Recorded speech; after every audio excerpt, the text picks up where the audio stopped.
자, 오늘 64차 시할 차림이 나왔죠?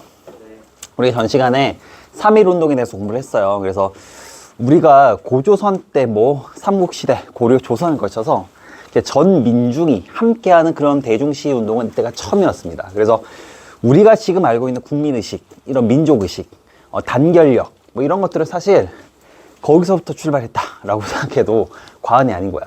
우리 소위 말하는 이제 국민이 등장하고 국민이 탄생했던 그게 바로 이제 3.1 운동이었고, 자, 이런 국민들이 만들어졌기 때문에 이 국민 의식이 형성되어서 이것을 바탕으로 정부가 수립되는 겁니다. 그렇죠? 정부가 수립된다는 거 여러분들이 좀 알아두면 좋겠어. 자, 그렇게 해서 얘들아 3.1 운동 이후에 직후에 한 달 정도 되는 시기에 우리나라에는 각 지역에서 여러 정부들이 등장을 하게 돼요. 그래서 그런 정부들을 한번 살펴볼 건데,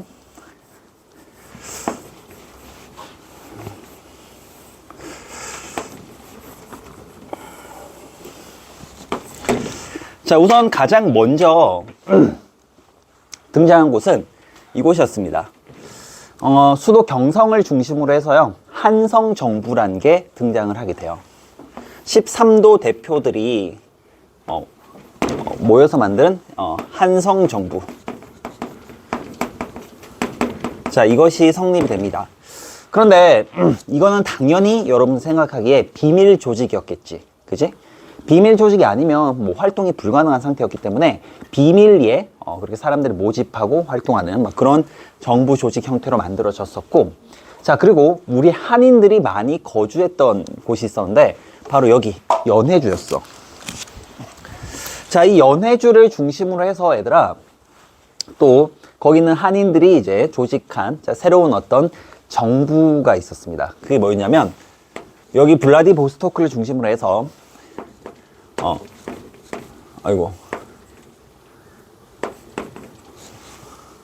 대한국민의회라는 정부 조직이 만들어지게 돼요. 알겠습니까? 자, 그리고 마지막 남은 하나는 뭐였냐면 바로 이곳에서 조직된 정부였어. 자, 여러분 여기 어디냐면 바로 상해, 상하이인데, 여러분들 지금 상하이가 이제 중국에서 가장 경제적으로 번영된 도시라고 아마 들어봤을 거야. 지금도 그렇지만 100년 전도 마찬가지였어. 그러니까 중국 경제 어떤 중심지였는데 그 상하이에서 상하이 임시정부가 등장하게 됩니다.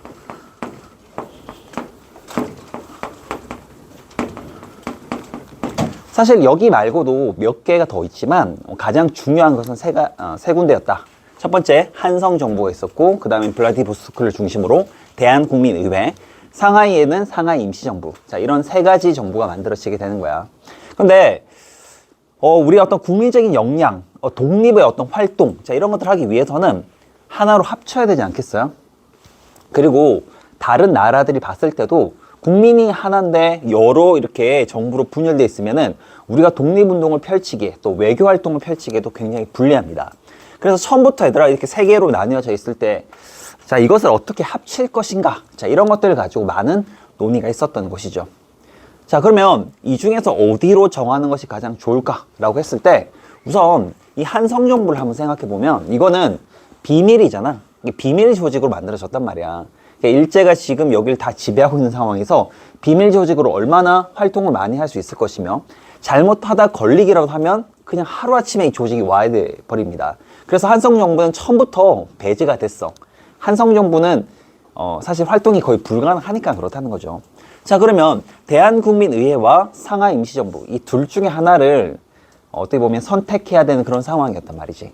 근데 이 두 정부 조직은요, 위치만 다른 것뿐만 아니라 이게 뭔가 활동의 주 방향도 좀 달랐어. 그러니까 이 대한국민의회 같은 경우에는 한인들이 많이 모여 살기도 했고 만주랑 가까웠단 말이지. 만주에는 당시 이제 독립운동을 하려는 여러 이제 군대, 독립군들이 많이 활동을 하고 있었고, 그런 독립군들이 그 밑에 이제 두만강과 압록강을 건너서 우리나라로 많이 이제 국내 진공작전 같은 것들을 했단 말이야. 그래서 이 대한국민의회는 주로 무력을 통한 무장투쟁을 주로 벌이는 것을 이제 주 활동 목표로 삼았다는 거죠. 그리고 상하이 임시정부는 좀 달랐던 게요. 이 상하이 임시정부는 이 상하이라는 곳이 얘들아 가장 좀 번영된 곳이라고 했잖아요. 그럴 수밖에 없었던 게 19세기 후반부터 저기는 그러니까 서양 여러 나라들의 조개지로 이렇게 만들어진 곳이었어. 조개지라는 게 중국의 영토에 다른 나라가 그러니까 주권을 가지고 거기를 이제 발전시킨 곳이라는 뜻이거든. 1920년대 상하이 모습 보면 얘들아 진짜 대단해. 저기 유럽의 어떤 무슨 큰 도시를 보는 것 같아요. 그러니까 저기는 이제 영국이나 프랑스나 일본이나 독일 같은 나라들이 조차를 해서 각 지역을 다스리고 있었단 말이지. 그러다 보니까 여기서는 각국의 어떤 외교관들 그런 사람들을 많이 만날 수도 있었고 활동하기도 좀 자유롭기 때문에 주로 이 상하이 임시정부에서는 외교 활동을 중심으로 한 그러한 이제 활동이 중점을 이뤘다라는 것이죠.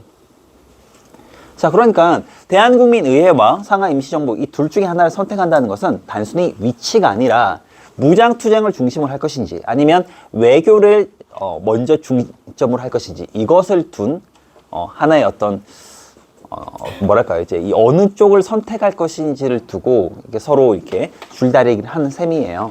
자, 그런데 대한국민의회 같은 경우에는 이 블라디보스토크잖아요. 러시아령이었단 말이야. 물론 지금 러시아가 우리를 도와주긴 하지만 혹시 일본과 러시아가 손만 잡으면 우리를 언제든지 탄압할 수도 있어. 그렇잖아요. 그리고 무장투쟁이 과연 이게 잘 될 것인가 뭐 이런 의문도 있었다는 거죠. 1919년도 당시에는 우리가 외교적인 노력으로 얼마든지 독립을 할 수 있다라는 그런 희망이 있었거든. 3.1운동도 마찬가지였지만. 그러니까 이 상하이 임시정부로 이 한성정부와 대한국민의회 이런 사람들을 모두 이제 같이 소집을 해서요 통합하는 형식으로 이 상하이 임시정부가 우리나라의 단일한 그런 임시정부로 추대가 됐다는 것이죠. 자, 그래서 명칭도 얘들아 상하이 임시정부가 대한민국 임시정부로 변경을 합니다.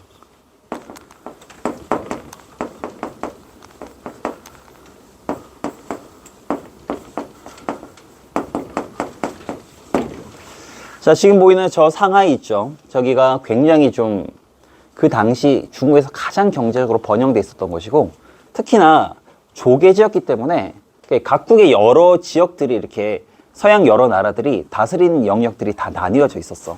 지금 저기 보면 이제 조금 보이나 모르겠는데 빨간색 지역은 이제 영국이에요. 분홍색으로 된 부분은 일본의 관할 지역이었고 노란색으로 표시된 저기가 이제 프랑스 조개지였단 말이지. 그럼 여러분들 당시 우리 이제 대한민국 임시정부가 활동을 주로 많이 했던 곳이 어디겠어요? 영국 조개지일까, 일본 조개지일까, 아니면 프랑스 조개지일까? 어디서 활동하는 게 좋을 것 같아요? 일본은 당연히 아닐 거 아니야, 그죠? 영국과 프랑스 중에 얘들아 우리가 좀 더 자유롭게 활동할 수 있는 곳 어딜 것 같아? 영국이라고 생각할 수도 있는데 얘들아 영국은 누구랑 좀 친해요? 일본이랑 친해. 아직도 일본이랑 되게 좀 친한 사이란 말이야. 그러니까 혹시라도 얘들아 영국 경찰이 우리 독립군들을 이제 독립운동가들을 잡아서 일본에 넘기는 그런 일이 있을 수도 있거든. 그래서 주로 얘들아 어디서 활동했냐면 여기 지금 파란색 표시된 부분 있죠? 저기가 이제 프랑스 조개지였어. 그리고 일본은 당연히 이제 일본 조개지는 이제 일본 영사관이 있는 그 위치에 속했었는데 거리상으로 보면 얘들아 사실 되게 얼마 안 되는 곳이야. 우리 지금 율곡동 있죠? 저 끝에서부터 끝에 지금 여기서부터 저기 저 이지더원 조금 더 가는 뭐 그 정도? 그러니까 상당히 가까워. 가까운 거리긴 하지만 프랑스 조개진 말 그대로 프랑스가 사법권을 가진 곳이기 때문에 일본 경찰들이 함부로 와서 우리를 잡아가거나 할 수 없었지. 그리고 프랑스는 우리가 좀 뭔가 활동을 하는 데 있어서 많은 좀 그러니까 도움을 준다기보다는 그렇게 방해를 하지 않았어요. 1926년까지는. 그래서 나름 굉장히 좀 자유로운 분위기 속에서 우리는 활동이 가능했다라는 거야. 자, 저기가 지금 대한민국 임시정부 청사의 모습인데요. 이게 두 번째 청사인가 그래요. 근데 저기 보면 오른쪽에 여러분 보이나요? 위에 태극이 걸려있죠? 뭐 비밀 지하 조직처럼 그렇게 활동한 게 아니야. 그냥 대로변에 얘들아 그냥 청사 딱 짓고 대한민국 임시정부 이렇게 해서 그렇게 활동을 했다니까. 그게 가능한 유일한 곳이 바로 상하이였다는 거죠. 프랑스 조개지였기 때문에 그게 가능했다는 겁니다. 알겠어요?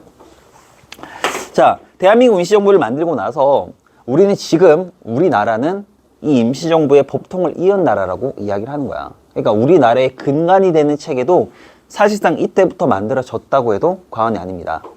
자, 삼권 분립에 민주공화제 정부를 탄생시킵니다. 이게 얘들아 얼마나 큰 의미가 있냐면 아직도 그 당시에는 복벽이라고 해서 황제정을 지지하는 사람들이 많았던 시기였습니다. 그게 아니면 입헌 군주제로 해야 된다, 구황씨를 우대해야 된다, 이런 사람들이 많았다는 거야. 하지만 그것을 단호히 배격하고 민주공화제, 이것을 하고 우리가 지금 알고 있는 입법, 사법, 행정으로 나뉘어진 삼권 분립 체제를 만들었다는 것은 굉장히 중요한 의미를 가지고 있습니다. 여러분들이 지금 만약에 이게 아니면 입헌 군주제가 됐다, 경복궁에 지금 얘들아 왕실의 가문들이 살고 있는 거야. 여러분 지금 영국이나 뭐 저기 일본 천황가 있죠? 그런 거 같은 그런 체제가 우리나라가 될 수도 있었다니까? 근데 여러분 그런 걸 원해? 아니잖아. 그래서 삼권 분립과 민주 공화제로 이루어진 자 그런 정부가 만들어졌고, 여기 잠깐만 설명하면 이 삼권 분립은 얘들아 입법, 사법, 행정이 나뉘어져 있잖아요. 입법부로는 당시에 의정원이라는 게 있었어요. 의정원. 우리 지금으로 치면 국회에 해당하는 거 알겠죠? 명칭만 좀 다를 뿐이고요. 그 사법부에 해당하는 게 법원이 있었고, 그리고 행정부에 해당하는 게 우리 지금은 그냥 정부, 행정부라고 이야기를 하지만 그 당시에는 국무원이라고 행정부. 자, 이렇게 나뉘어진 체제로 만들어졌었다는 것. 자, 우리의 국호가 뭡니까, 여러분? 대한민국이잖아요. 그죠? 대한민국의 국호도 얘들아 어디서 만들어졌냐면 바로 여기서 만들어진 거예요. 그러니까 이것도 얘들아 참 그 당시에 얘들아 만약에 또 다른 어떤 생각을 가진 사람들이 있었다면 우리 국호는 정말 전혀 다른 것이 될 수도 있었거든. 그 당시에 우리 이제 마지막 국호가 대한제국이었잖아. 그러니까 마지막 국호를 따라 쓰자. 그래서 대한제국. 그런데 우리는 황제가 다스린 나라는 아니잖아요. 그죠? 뭐예요? 민주공화제잖아. 그래서 제를 빼자 해서 얘들아 뭐가 된 거예요? 대한민국이 된 거예요. 그러니까 마지막 국호를 따라 쓰자라는 그런 의견이 많았다는 것이. 근데 이게 얘들아 이렇게 안 될 수도 있었다니까. 이게 너무 자연스러운 게 아니야. 왜냐면 대한민국이라는 이 국호를 정할 때 사회주의권, 공산주의권 당시 독립운동가들 뭐라 했냐면 아니 왜 대한이냐, 왜? 아니 조선이 500년 동안 있다가 대한은 10년밖에 없었는데 대한제국은 그런 국호를 쓰지 말고 그냥 예전처럼 조선이라 하자 이렇게 주장하는 사람도 많았습니다. 여운형 같은 사람들이 그랬어요. 그런 사람들의 숫자가 좀 더 많았잖아? 그럼 우린 뭐가 됐겠어 지금? 조선이라니까. 조선공화국이 됐다니까? 그 여러분 조선공화국이 있잖아. 어디에 있어? 어디서 조선? 여기 있잖아. 여기. 사회주의, 공산주의에서는 조선이란 말을 그대로 썼다니까? 그래서 지금 북한의 명칭이 뭐야? 조선민주주의 인민공화국이야. 얘들은 아직도 조선이라니까? 여러분 이게 너무 당연한 것 같잖아? 당연한 게 아니라니까요. 그 당시에 얘들아 숫자적으로 대안을 쓰자는 사람들이 조금 더 많았기 때문에 우리 국호를 바뀐 거야. 뭐 전혀 의미가 없는 것처럼 생각할 수 있는데 이게 얘들아 당연한 게 아니라는 얘기를 하는 겁니다. 알겠죠? 자, 이런 식으로 해서 얘들아 이제 만들어졌고, 당시에 이제 활동했었던 여러 사람들을 한번 살펴볼 텐데, 이거는 뭐냐면 그러니까 임시 헌정이라고 해서 우리 그 당시 대한민국 임시정부에서 만들어진 그러니까 헌법, 임시로 만들어진 헌법이라고 생각하면 됩니다. 개정하기 전의 모습인데 저기 보면 대한민국은 민주공화제로 한다라고 돼 있고, 자 8조에 보면 대한민국의 구황씨를 우대한다라고 돼 있어요. 그러니까 저게 개정되기 전에는 아직까지도 얘들아 황실에 대한 그런 생각을 많이 했다라는 뜻이에요. 나중에 이게 9월 달인가 이제 2차로 개정되면서 그때는 황실 우대에 대한 규정이 빠졌지. 만약에 얘들아 이거 개정되지 않은 채 그대로 갔으면은 여러분 지금 황실이 있는 거예요, 우리나라에. 뭐 이씨 무슨 황실에서 얘들아 막 행사하고 막 태국이나 얘들아 일본처럼 막 황실 자손들에게 우리가 얘들아 막 인사하고 막 그렇게 해야 된다니까. 근데 그런 것들도 얘들아 대한민국 임시정부에서 이렇게 다 정해졌다라는 거예요. 알겠습니까? 자, 처음에 얘들아 주도했었던 세 사람을 한번 살펴볼 건데, 저기 지금 보이는 중앙에 있는 사람이 누군지 알겠어요? 맨 중앙. 꽃다발 걸고 있는 사람 있죠? 가장 중요한 인물입니다. 저 사람은 얼마나 중요하냐면 한성정부나 대한국민의회에서도 거의 대통령급으로 항상 이제 꼽혔던 사람이고, 임시정부에서도 마찬가지고. 저 중앙에 저 사람 누구일 것 같아요, 여러분? 미국에서 활동했었던, 이 독립협회에서 활동했던, 서셰피. 저분은 저 이승만. 이승만이에요. 그래서 이승만이 대통령이었어요, 대통령. 왼쪽에 있는 저 콧수염 난 분 있죠? 콧수염이 아주 멋있게 딱 돼 있잖아요, 그죠? 저분은 아마 처음 봤을 텐데, 대한국민의회를 조직했던, 그러니까 우리나라 최초의 사회주의자이자 독립운동가였던 인물이 있습니다. 무장투쟁을 강력하게 주장했던 인물인데, 바로 이동휘라는 인물이었고요. 세 번째, 저기 오른쪽, 이승만의 오른쪽에 있는 저분은 한번 이야기를 했을 텐데, 누군지 알겠어요? 모르겠나요? 안창호. 바로 안창호. 세 사람. 그래서 여러분들이 임시정부 하면 항상 딱 떠오르는 인물 있잖아요. 두 글자, 그 누구예요, 여러분? 김구. 임시정부 하면 김구. 여러분 아마 생각할 수 있는데, 처음에는 얘들아 김구가 대두가 된 게 아니야. 사실 임시정부가 만들어지고 활동할 때 초창기만 하더라도 가장 중심된 인물. 첫 번째 이승만, 두 번째 이동희, 세 번째가 안창호였습니다. 김구는 얘들아 무슨 역할을 했었냐면, 사실상 정부 청사에, 이런 말하면 좀 그렇지, 수의 같은 역할을 하셨던 분이야. 진짜 본인 스스로가 문지기가 되겠다라고 이야기를 하면서 가장 허드렛 일을 하셨던 그런 분이 바로 김구셨어. 그러니까 처음에는 이 세 사람이 중심이 됐다는 거죠. 자, 이승만, 이동희, 안창호인데요. 자, 이 세 사람은 단순히 얘들아 어떤 한 인물을 따지기 전에 활동 방향 자체가 달랐던 사람입니다. 이승만은 그 당시에 얘들아 독립협회 활동하다가 나중에 미국 건너가서 박사학위 받고요. 가장 주도적으로 활동했던 건 바로 외교 활동이었지. 그래서 이승만은 주로 외교 독립 활동을 추진했던 그런 인물이었고, 이동희는 대한국민의회를 창설했다가 결국 상하이 임시정부가 통합되면서 이 사람이 당시 이제 총리 직함을 가졌던 사람이 바로 이동희였습니다. 이분은 무장투쟁, 이것을 강력하게 주장하셨던 분입니다. 자, 그리고 세 번째 안창호는 여러분들 한번 이야기를 했을 텐데, 우리가 뭐 외교나 무장도 중요하지만 가장 중요한 것은 우리 실력을 갖춰야 된다. 그래서 실력을 먼저 갖추자. 실력 양성론. 이것을 주장하셨던 분이에요. 이승만, 이동희, 안창호. 자, 그러면 얘들아, 이 중에서 당시 임시정부가 가장 중점적으로 했던 게 뭘 것 같아요? 임시정부가 얘들아 상하이에 만들어졌던 것 자체가, 이것은 외교를 중점적으로 한다는 뜻이야. 그러니까 임시정부는 여타 다른 어떤 정부들을 통합하면서 외교, 무장, 실력 양성을 함께 추진하긴 했지만, 가장 중점은 뭐였냐면 바로 외교 활동이에요. 그리고 무장 운동과 실력 양성 운동 물론 하긴 했지만, 가장 중점적으로 가장 많은 자금을 쓰면서 그렇게 진행을 했던 것은 바로 외교 활동이었다는 거죠. 근데 이런 것들을 하려면 당연히 얘들아 무엇이 있어야 돼요? 이것이 이루어지려면 얘들아, 이게 다 돈으로 이루어지는 거 아니야? 그죠? 자금. 어떻게 하면 얘들아 이런 독립운동을 계속 꾸준하게 할 수 있을 자금을 만들 수 있을까? 그런 자금을 만들기 위한 방법 두 가지가 있었는데, 첫 번째는 바로 연통제라는 것을 설치하는 거야. 얘들아, 연결할 연자에 통할 통자입니다. 그래서 연결해서 통한다 라는 뜻입니다. 자, 여기 지금 대한민국 임시정부가 만들어졌잖아. 우리 사실상이 정부긴 한데 원래는 우리나라를 통치해야 되지만 여긴 지금 일제가 있죠. 그래서 일제가 다스리는 지금 이 한반도를 통치할 수 없기 때문에 비밀 행정 조직을 만든 거야. 그게 바로 연통제입니다.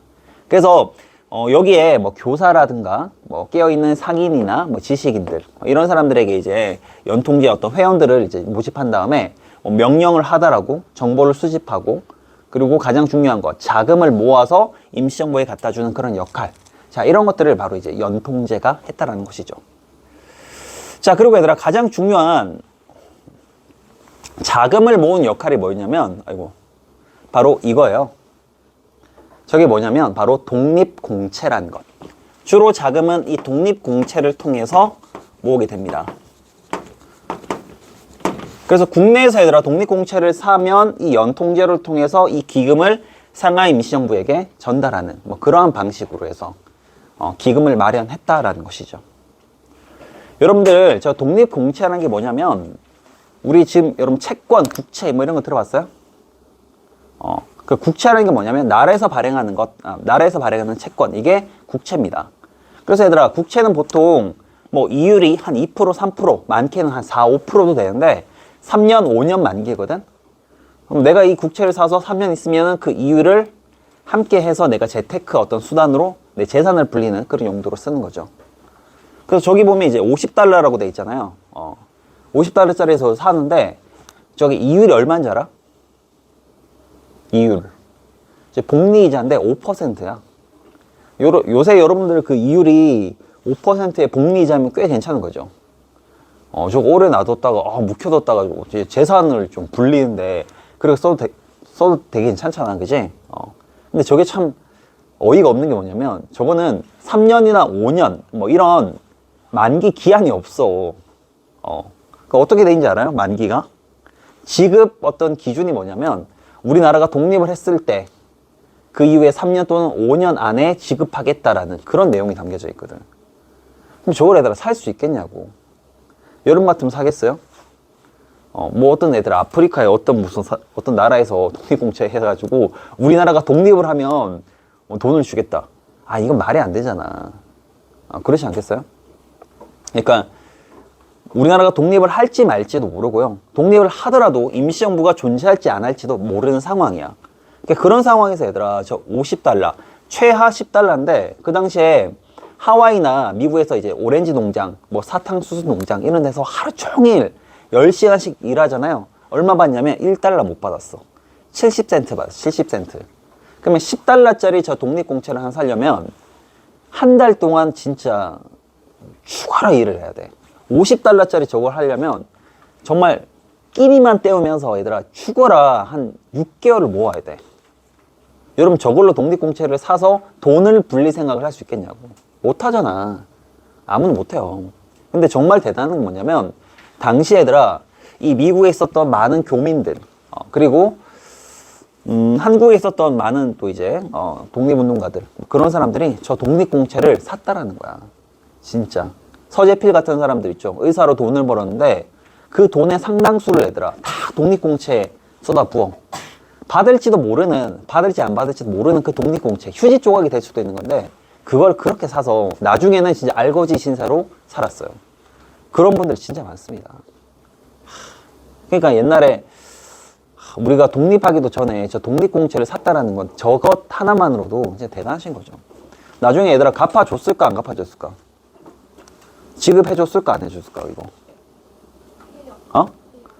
한다고 했는데 다 이루어지지 못했어. 나라 살림이 안 좋았기 때문에. 저기 1950년대, 60년대 걸쳐가지고 이걸 가지고 왔는데 여러 핑계를 대서 안 주는 경우도 있었대. 또 있잖아. 이거를 샀지만 얘들아 이거를 몇십 년 동안 계속 간수해서 가지고 있는 것도 진짜 힘든 일이야. 왠지 알아요? 일제시대에 얘들아 여기 살다가 만약에 독립공채에 있는 거 발각되면 어떻게 되겠어? 일본 만약에 그 순사이에 발각됐다. 그럼 어떻게 되겠어? 그래 이거 바로 그냥 감옥으로 가는 거야. 고문받고. 저거 있다는 것 자체가 독립운동 사상이 불순한 사람으로 찍혀버린다니까. 그래서 저걸 사놓고도 아무한테 알리지도 못하고 그냥 벽장 밑에 놔뒀다가 아니면 장판 밑에 놔뒀다가 그냥 타버리는 경우도 있고 아무도 모르게 그냥 없어지는 경우가 진짜 태반이었던 거지.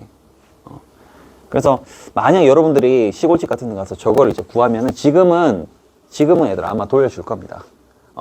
지금은 지급해 줄 거기 때문에 혹시라도 모르니까 여러분 시골집에 가면 한번 뒤져보세요. 나올지도 모릅니다, 여러분. 아무튼 독립공채 이렇게 해서 이승만, 이동희, 안창호 자 외교, 무장, 실력 양성 운동 어떤 것들이 일어났는지를 한번 살펴볼 건데 우선 첫 번째로 얘들아 이승만이 추구했던 외교 활동을 한번 보도록 할게요. 가장 중점적인 활동이었습니다. 자, 가장 우선 첫 번째는 뭐였냐면 파리 강화회의에 참석을 해서 우리의 독립을 청원하는 것이었습니다. 신한청년당에서 보냈던 김규식 있었죠? 당시에 프랑스어와 영어를 진짜 기가 막히게 했었던 그분이 파리 강화회의에 참석하는 과정에서 대한민국 민주주의가 만들어지니까 이분은 전권 대사 자격을 얻어서 우리나라 정부를 대표하는 사람으로서 외교 활동을 벌이죠. 근데 예전에는 도대체 김규식이 뭘 했냐 뭐 이렇게 하면서 몰랐는데 요새 이제 발견된 여러 가지 어떤 그 김규식의 편지 같은 게 있어요. 저 사람이 각국 여러 외교관들에게 보낸 편지. 여러분들 진짜 그 당시에 그 프랑스어를 있잖아요. 유창하게 했다는 것. 여러분들 지금 영어로 편지 쓸 수 있습니까? 못 쓰잖아요. 그죠? 근데 저분은 프랑스어로. 그리고 또 외교관이기 때문에 진짜 저게 문맥 하나라도 틀리면 안 되거든? 편지를 쓰는데 정말 얘들아, 와, 글씨부터가 달라. 정말 잘 썼는데 그걸 이제 외교관들에게 다 배송을 해요. 참 어려워요. 그 당시에. 이 사람이 밥도 제대로 못 먹어. 그만큼 어려운 환경에서도 외교관들에게 계속 편지를 쓰면서 한국의 독립을 알리도록 했던 것이죠. 근데 저런 편지들이 지금도 발견이 됩니다. 자, 또 하나는 뭐였냐면 바로 구미위원부라는 것을 조직합니다. 이것은 미국에서 활동하는 당시 독립운동가, 특히 중앙에 있는 저 이승만을 중심으로 해서 이 구미위원부는 미국에게 직접적으로 호소하기 위한 외교 활동을 하기 위한 그런 단체였습니다. 그래서 이승만은 사실상 대한민국 임시정부의 대통령이긴 한데 문제는 주로 미국에서 많이 활동을 했기 때문에 여기서는 거의 한 1년 정도밖에 안 있었어요. 1년밖에 안 있고 주로 구미위원부에서 활동을 많이 했다는 것이죠. 근데 파리 강화회에서도 사실상 우리의 요구를 들어주지 않고 구미위원부조차도 얘들아 큰 성과를 내기가 힘들었어. 자, 그런 상황에서 얘들아 이제 무장투쟁도 이루어지게 되는데 첫 번째 군무부라는 걸 조직합니다. 우리 지금으로 치면 국방부에 해당하는 거예요. 자, 이 군무부를 조직해서 만주에 있었던 여러 독립군 단체들을 이 임시정부 산하로 편성을 하게 됩니다. 자, 그래서 서간도 중심으로 만들어졌던 독립군 단체를 여기에 서로 군정서로 편성을 하고요. 북간도 지역에 있었던 독립운동 단체들을 북로 군정서로 편성을 합니다. 서로 군정서, 북로 군정서. 자, 이런 것들을 조직해서 무장투쟁을 전개하려고 했었다는 거예요. 근데 이것도 잘 됐을까 안 됐을까? 잘 안 됩니다. 왜 잘 안 됐냐면 뭐든지 얘들아 다 뭐가 필요해? 돈이 필요한 거야. 자금이 필요한 거야. 근데 이 연통제와 독립공채를 활용해서 우리 자금을 이제 어렵사리 모았잖아요. 근데 이게 참 힘든 게 연통제 같은 경우에는 1919년도에 만들어졌지만 이게 불과 2년 만에 일제에서 발각되는 바람에 결국 이거 얘들아 연통제 무너져요. 나중에 발각됩니다. 자, 독립공채 이것도 물론 돈 기금은 모으는데 연통제가 얘들아 무너진 상황에서 국내에서 자금을 모을 수는 없겠죠. 독립공채를 팔고 할 수는 없는 상황이었거든. 그래서 대부분의 이 독립공채는 주로 미국에서 있었던 한인들, 그나마 여유가 있었던 이 미국 한인들이 보내주는 그런 이제 자금을 이용했는데, 근데 이승만이 이 구미위원부 활동을 이제 중점적으로 하다 보니까 이게 독립공채를 팔아서 만든 그 자금은 대부분 다 어디로 가냐면 이 구미위원부로 가요. 그나마 있는 자금마저도 구미위원부에서 다 활용을 하다 보니까 사실 서로 군정서, 북로 군정서는 형식적으로 있지. 얘들이 뭔가 활동을 하려면 탄약도 사야 되고 옷도 입어야 되고 얘들아 군량미도 있어야 되고 정말 쓸 돈이 너무 많잖아. 사실상 대한민국 임시정부가 통제를 하지 못합니다. 지원을 하지 못해요. 그래서 이 무장투쟁에 관련돼서는 우리가 다음 시간에 이제 봉오동 전투하고 청산리 전투를 조금 더 자세하게 살펴볼 거야. 그리고 안창호가 했었던 실력 양성운동, 이것도 마찬가지지만 이것도 얘들아 돈이야. 다 돈. 자금이 부족한데 이 상황에서 얘들아 억지로 우리가 뭔가를 하긴 했거든. 그게 뭐였냐면 바로 이 독립신문. 이거 독립협회에서 만든 게 아니라요, 대한민국 임시정부에서 만들었던 독립신문 같은 게 있었고, 자, 우리나라의 독립 과정을, 독립운동을 사료편찬위원회에서 이걸 통해서 세계 여러 나라에 알리도록 또 노력을 했습니다. 주로 이제 홍보 활동 같은 것들을 많이 진행했다는 뜻이야. 독립신문 편찬했던 사람이 바로 여러분들 28 독립선언 이거 주장했던 도쿄에서 우리나라 유학생을 대표했던 인물이었던 바로 이광수였거든. 조선의 최고 천재라 불렸던 무정을 쓴 이광수인데, 이 사람이 28 독립선언하고 여기 잠깐 왔다가 임시정부 활동을 하기 위해서 가서 독립신문의 주필로 활동을 하게 됩니다. 근데 참 얘들아, 이상과 현실이 좀 달라요. 이상으로서는 정말 멋있는 그런 독립운동가가 될 거라 생각했지만 사실상 얘들아 정말 돈이 없어가지고 나중에 여러분들 임시정부가 얼마나 어려워지냐면, 아까 그 임시정부 청사 봤죠 여러분? 청사 그거 얘들아 우리가 건물주가 아니여. 다 이제 빌린 거란 말이야. 우리가 세 들어 사는 건데, 그럼 뭐 내야 돼? 이렇게 월세 내야 돼. 다 달에 월세를 내야 되는데 그게 밀려요. 6개월치가 밀려. 임시정부 용원들이 얘들아 밥을 막 굶고 하니까 나중에 거의 유리 걸식하다시피 막 돌아다니고, 그 정부 청사에서도 결국 세를 못 내서 쫓겨나니까 다른 곳으로 막 떠돌기도 하고 막 그랬단 말이야. 그러니까 그렇게 어려운 상황에서 이광수가 그래도 독립신문을 얘들아 저렇게 편찬하긴 했지만 결국 얼마 못 갑니다. 나중에 애인에게 이렇게 편지가 와요. 허영숙이라고. 오빠 나랑 같이 살자 뭐 이렇게 해가지고 이제 이광수가 그 애인도 보고 싶죠. 너무 이제 힘들죠. 너무너무 이제 그러니까 이제 결국 이 사람은 돌아가 버립니다. 근데 그 허영숙을 움직여서 이광수를 불러들인 게 누구였냐면 당시 일제총독부였어요. 일제총독부는 이광수에게 반성문 하나만 받고 이 사람을 사실상 석방을 시키거든. 그때부터 이제 이광수는 서서히 이제 친일의 길로 가게 돼. 자, 그래서 독립신문과 사료편찬위원회, 사실 이것도 처음에는 좀 잘 됐지만 나중에는 잘 되지 못한다라는 것이죠. 그래서 얘들아, 이 대한민국 임시정부가 1919년도에 만들어지고 나서 사실상 외교, 무장, 실력 양성운동 참 다방면에 걸쳐서 열심히 뭔가를 하려고 했지만 큰 성과는 거둘 수가 없었어. 그 당시에 국제 여건도 그렇고 참 많이 어려운 상황이었다는 것이죠. 자, 이렇게 어려운 상황에서 얘들아 이게 뭐 잘 안 되니까 이제 이 두 사람 사이 어떤 사이가 자꾸 벌어지기 시작해요. 이승만과 이동희 다투는 거죠. 안창호가 뭔가 중재를 하려고 했었지만 그게 잘 안 돼. 자, 그렇게 서서히 갈라지고 있는 상황에서 이승만이 좀 다른 사람을 분노케 하는 그런 사건을 일으키게 되는데 그게 바로 위임 통치론이라는 겁니다.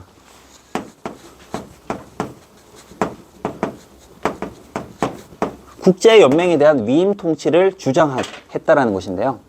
뭐냐면 당시 이제 일본에 의해서 우리가 장악당하고 지배를 당하니까 외교 활동을 하던 이제 이승만 입장에서는 일본이 아니라 우리가 차라리 국제연맹에게 위임 통치를 받는 게 낫다 해서 미국 대통령에게 우리 위임 통치해 주세요 라고 하면서 편지를 보낸, 청원을 한 그런 사건이었다는 거죠.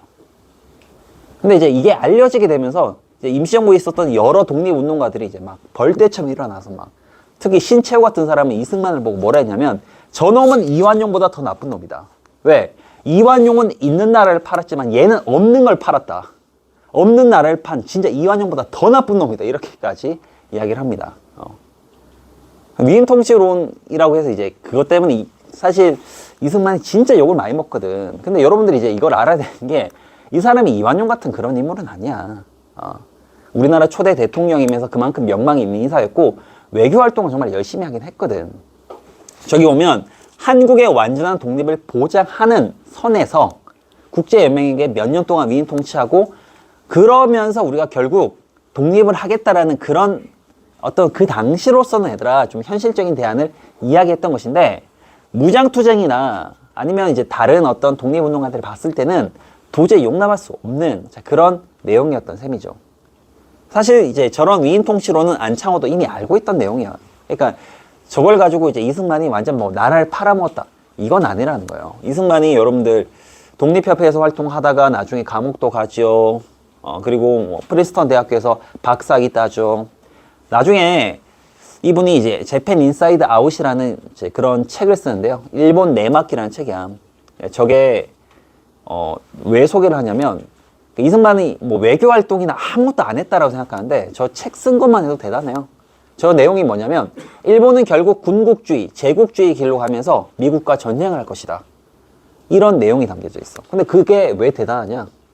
일본이 얘들아 그 진유한 폭격 있죠? 1941년도에 미국을 폭격하기 전에 3, 4년 전에 저걸 썼어.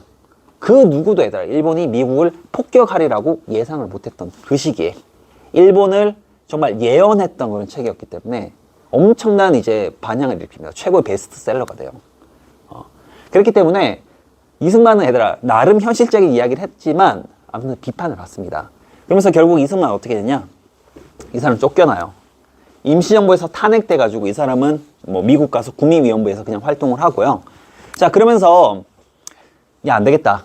자, 이렇게 우리가 갈라져서 안 되고 뭔가 하나로 뭉치기 위해서 여러분들이 막 이제 서로 싸우고 있는데 야, 안 되겠어. 우리 반회의 해가지고 우리 이 싸움을 멈추자 라고 하면서 이렇게 각 지역에 있는, 그러니까 뭐 국내뿐만 아니라 국외에 있는 가장 명망 있는 독립운동가들, 임시정부 요인들, 뭐 이런 사람들이 모두 모여서 전체 회의를 하게 돼요. 자, 그게 바로 뭐였냐면 국민대표회의라는 겁니다.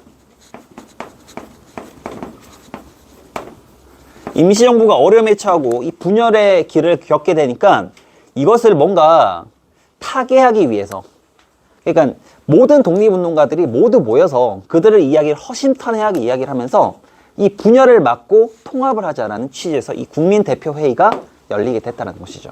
알겠습니까? 잘 됐을까 안 됐을까 여러분? 여러분들이 싸움이 나는데 회의를 해가지고 서로 각자의 얘들아 의견을 조율한다. 되겠어? 안 돼. 얘들아 오히려 얘들아 잘못 그런 회의를 하잖아. 싸움이 더 커져. 왜? 공식적으로 얘기하고 싸우는 과정에서 얘들아 서로 또 반목이 됐거든. 국민대표회의를 하니까 이때는 창조파가 있었고요.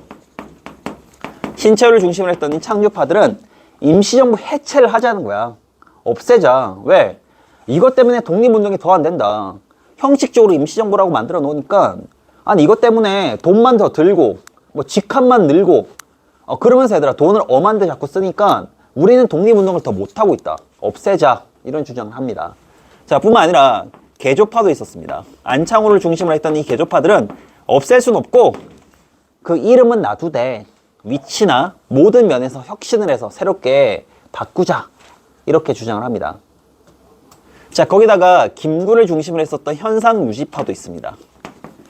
그냥 놔두자. 이대로 유지하면서 끌고 나가자는 거죠. 정말 얘들아 이게 전체 회의를 해서 뭔가 단합을 하려고 했는데 아까 말했지만 오히려 역효과를 가지고 옵니다. 서로 반목을 하면서 이제 목소리를 키워가다 보니까 진짜 큰 싸움이 나게 됐고요. 자, 그러면서 이 창조파 이탈하고 개조파도 이탈해. 뭐만 남았냐? 현상유지파만 남게 됐다라는 거야. 그러니까 지금 가장 주축이 됐던 사람들이 모두 빠지고 지금 현상유지파는 한 20, 30명 정도 되는 사람들이었거든. 그 사람들만 남아서 임시정부의 명맥을 이을 수밖에 없었다는 거죠. 그러니까 완전히 뭐랄까요? 정말 작은 단체 수준으로 이제 그냥 쪼그라들었다는 거야. 그런데 어쨌든 간에 김구를 중심으로 했던 사람들은 이 현상 유지파로서 그래도 얘들아 이걸 계속 임시정부를 계속 끌고 갔다라는 것. 이건 되게 중요합니다. 그러면서 제2대 대통령의 박은식을 선출하기도 했고요. 박은식은 그 해에 바로 돌아가셨기 때문에 이승만이나 뭐 이런 사람들이 아까 이제 위임 통치론 이런 것들을 주장하면서 너무 독단적으로 일을 처리하니까 이것에 대한 반성을 하게 돼요. 그래서 어떻게 했냐면 현상 유지파는 이제 집단 지도 체제를 가자. 한 명이 모두 장악하는 그게 아니라 집단 지도 체제. 국무령을 중심으로 하는 국무령을 중심으로 하는 집단 지도 체제, 국무령제를 시행하게 됩니다. 우리 오늘날 치면 내각 책임제 형태로 자 그렇게 개헌을 실시하기도 하죠. 이때부터 진짜 얘들아 이게 고난의 행군이에요. 왜냐면 뭐 돈도 없죠. 돈은 저기 이제 이승만이 저 구미위원부 이런 데서 다 쓰죠. 임시정부 얘들아 돈을 구할 길도 없고 사람들도 다 떠나가고 2, 30명 되는 그런 단체 수준으로 바뀌었기 때문에 그 사람들은 정말 얘들아 뭐랄까 이제 뭐 희망도 없고 희망 없이 얘들아 그냥 그 요인들은 뭐 할 것도 없잖아. 그래서 정말 희망과 모든 것이 상실된 채로 저렇게 그냥 베개만 끌어안고 저렇게 참담하게 디비 자고 저렇게 얼굴 파묻고 침만 흘리고 막 아무것도 하지 않고 막 그렇게 얘들아 이제 세월을 보내는 뭐 그런 경우도 있는데 여기서 이제 활동을 하잖아요. 상에서. 그러다가 나중에 1926년도 가면 프랑스조차도 이제 임시정부를 탄압해요. 일본의 힘이 너무나 강력해지면서 프랑스를 압박하니까 프랑스가 어쩔 수 없이 임시정부 요인들을 잡아들이기 시작해. 탈출을 합니다. 그래서 상하이에서 항저우로 가거든요. 항저우. 그리고 항저우 좀 있다가 나중에 되면 어떻게 되냐면 1932년도에 일본이 상하이를 점령하면서 이제 이 일대가 전부 다 위험해지거든. 그래서 어떻게 되냐? 또 다른 곳으로 도망을 쳐요. 그러다가 또 얘들아 1937년도 가면 일본이 아예 중국으로 이제 진출하잖아요. 중일전쟁 터지잖아. 그러면서 또 난리가 나는 거야. 그래서 이제 밑으로 또 도망을 쳐요. 여기도 또 위험한 거야. 그래서 이제 난징 당시 장제스 정부와 함께 어디로 끝까지 가냐면 여기 좀 네. 여기 보면 충칭이라고 있어요. 여기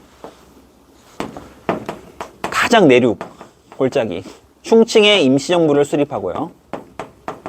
41년도부터 광복할 때 45년도까지 정말 얘들아 유리 걸식하면서 다닙니다. 못 먹어서 얘들아 정말 거린처럼 다니거나 다른 집에 얘들아 정말 새들어 살거나 일본군의 어떤 그런 걸 피해가지고 지하에서 얘들아 며칠 동안 그냥 이렇게 막 숨어 지내다가 또 밤에 활동하고 그러면서 얘들아 뿔뿔이 흩어졌다가 다시 모였다가 이 충칭까지 가서 이곳에서 얘들아 광복을 맞이했다는 거죠. 42년도 당시에 임시정부 요인들의 모습이고 45년도에 환국 직전의 임시정부 요인들의 모습인데 그렇게 해서도 얘들아 끝까지 살아남았던 몇몇의 인사들이 있어. 그 사람들이 결국 얘들아 이제 환국을 하게 되죠. 그러니까 그 당시 그 어려웠던 시기에 일본의 힘이 점점 강성해지고 얘들아 군사력만 하더라도 세계 3위의 어떤 대국으로 성장을 하면서 계속 압박을 받잖아. 분열과 일본의 압박 그런 속에서도 얘들아 정말 어려운 가운데서도 그래도 임시정부의 맥을 이었어요. 그래서 이렇게 힘들게 이런 과정을 거치면서도 우리나라에 귀국해서 지금의 우리나라 체제를 이제 거의 다 만든 거야. 그래서 여러분들 지금 우리가 조선공화국이 아닌 이유, 우리 조선 뭐 이런 말 안 쓰잖아, 그죠? 뭐 헬조선 이럴 때 말고 안 쓰잖아, 그지? 그리고 대한민국이란 말 쓰고 삼권 분리 만들어주고 민주공화제가 만들어졌지만 여러분 이게 당연한 것 같지만 저렇게 봐봐 학교에서 저 DB 자면서도 막 침 흘리고 저렇게 당연하게 저렇게 자는 것 같지만 여러분들 지금 살고 있는 이것도 여러분들이 이거에 영향을 안 받을 수 없다니까. 이분들이 얘들아 이렇게 힘들게나마 이 법통을 잇고 이 맥락을 이었기 때문에 이 나라가 이렇게 고스란히 만들어진 거예요. 그래서 저렇게 너무나 또 심각하게 또 저렇게 고민을 하면서 우리나라의 어떤 미래를 책임질 그런 친구들 같아. 그래서 오늘 65차시 여기까지 하고 64차시죠. 65차시는 다음 시간에 하겠습니다. 여기까지 할게요.